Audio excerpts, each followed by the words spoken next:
শেষ অবধি বাংলাদেশ শ্রীলঙ্কার পুরো কাঁদিয়ে ছেড়ে দিল রে ভাই। শ্রীলঙ্কার যেটুকুনি চান্স ছিল ওয়ার্ল্ড কাপে সুপার এইটে ওঠার, বাংলাদেশ কালকে সেটাও শেষ করে ফেললো। এর সাথে সাথে কিন্তু বাংলাদেশ কালকে নেদারল্যান্ডে হারিয়ে 95% কিন্তু ওয়ার্ল্ড কাপে সুপার এইটে কিন্তু চলে গেছে।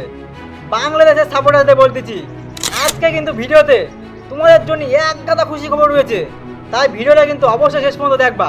হয়তো খবরগুলো শুনে তোমরা এতটাই খুশি হবা দেখবা লাস্টে খুশি রাখার জায়গায় খুঁজে পাচ্ছ না, আর অর্ধেক খুশি লাস্টে আমার কাছে বিক্রি করে দিচ্ছ। তাই ভিডিওটা কিন্তু অবশ্যই তোমরা শেষ পর্যন্ত দেখতে হবে। বাংলাদেশের সাপোর্টারদের জন্য প্রথম আর সবচেয়ে বড় খুশি খবরটা হচ্ছে বাংলাদেশ কিন্তু 95% ওয়ার্ল্ড কাপের সুপার এইটে কিন্তু কোয়ালিফাই করে গেছে।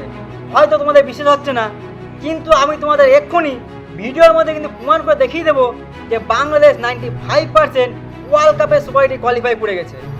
এইটুকু কিন্তু আশা করি তোমরা সবাই জানো যে প্রত্যেক ওয়ার্ল্ড কাপের গ্রুপ দিয়ে কিন্তু শুধুমাত্র দুটো করে টিম কিন্তু কোয়ালিফাই করতে পারবে ওয়ার্ল্ড কাপের সুপার এইটের জন্য, আর প্রত্যেক টিম 4টে করে কিন্তু ওয়ার্ল্ড কাপে গ্রুপ ম্যাচ খেলতে পারবে।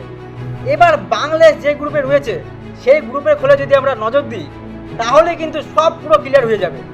সেই গ্রুপে খুলে আমরা দেখতে পাচ্ছি এখানে কিন্তু সাউথ আফ্রিকা 3টের মধ্যে 3টে ম্যাচ জিতে গেছে আর 6 পয়েন্টের সাথে ওয়ার্ল্ড কাপের সুপার এইটে কিন্তু কোয়ালিফাই করে গেছে। তার মানে এই গ্রুপ দিয়ে কিন্তু শুধুমাত্র আর একটাই টিম কোয়ালিফাই করতে পারবে ওয়ার্ল্ড কাপে সুপার এইটের জন্য। তার মধ্যে কিন্তু আমরা দেখতে পাচ্ছি বাংলাদেশ রয়েছে, নেদারল্যান্ড রয়েছে, নেপাল রয়েছে আর শ্রীলঙ্কা রয়েছে। কিন্তু শ্রীলঙ্কার অবস্থা খুবই খারাপ হয়ে গেছে, কারণ শ্রীলঙ্কা 3 ম্যাচে শুধুমাত্র একটাই পয়েন্ট করতে পেরেছে। তার মানে আমরা বুঝতেই পারতেছি শ্রীলঙ্কা কিন্তু গ্রুপের কিন্তু রেস দিয়ে বাইরে বেরিয়ে গেছে। তার মানে এই গ্রুপ দিয়ে সেকেন্ড কোয়ালিফায়ার কিন্তু বাংলাদেশ হতে পারে, নেপাল হতে পারে, নেদারল্যান্ডও হতে পারে।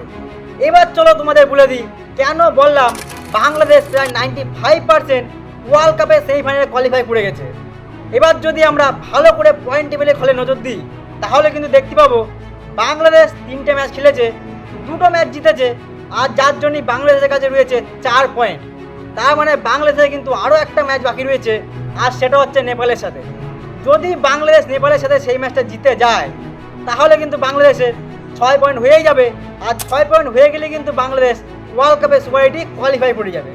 কারণ দেখো বাংলাদেশ, নেপাল আর নেদারল্যান্ডের মধ্যে 6 পয়েন্ট করার ক্ষমতা একমাত্র বাংলাদেশের রয়েছে। তার মানে যদি বাংলাদেশ নেপালের সাথে জিতে যায় তাহলে কিন্তু সুপার এইটে কোয়ালিফাই করে যাবে। মানে বাংলাদেশের ভাগ্য এক কথায় বলতে গেলে বাংলাদেশের হাতেই রয়েছে। নেপালের সাথে ম্যাচ জিতে যাও, ওয়ার্ল্ড কাপে সুপার এইটে কোয়ালিফাই করে যাও। এবার ধরে নিলাম বাংলাদেশ যদি ম্যাচ জিততে না পারে তাহলে কিন্তু বাংলাদেশে নেপাল আর নেদারল্যান্ডের উপরে কিন্তু নির্ভর করতে হবে ওয়ার্ল্ড কাপে সুপার এইটে কোয়ালিফাই করার জন্য। তার থেকে ভালো নেপালের সাথে ম্যাচ জিতে যাও, সরাসরি ওয়ার্ল্ড কাপে সুপার এইটে কোয়ালিফাই করে যাও। এবার চলো তোমাদের আমি বলে দিই বাংলাদেশের জন্য সেকেন্ড খুশি খবরটা কী রয়েছে। বাংলাদেশের জন্য সেকেন্ড খুশি খবরটা হলো বাংলাদেশের অলরাউন্ডার সাকিব আল হাসান, যে কিন্তু এতদিন ধরে রান করতে পারছিল না, খেলতে পারছিল না, উইকেট নিতে পারছিল না, সে কিন্তু কালকে ফুল ফর্মে চলে এসেছে। কালকে ব্যাট হাতে নেদারল্যান্ডের সামনে মাত্র 46 বলে কিন্তু 64 রান বানিয়েছে, আর কিন্তু পুরো ফুল ফর্মে চলে এসেছে। আর বল হাতেও কিন্তু 4 ওভার করে এলো, মাত্র কিন্তু 29 রান দিল। অবশ্যই উইকেট নিতে পারেনি, কিন্তু রানও অত বেশি দেয়নি। তার মানে তোমরা বুঝতেই পারছো সাকিব আল হাসান যদি ফর্মে চলে আসে বাংলাদেশ ঠিক কতটা শক্তিশালী হয়ে যাবে।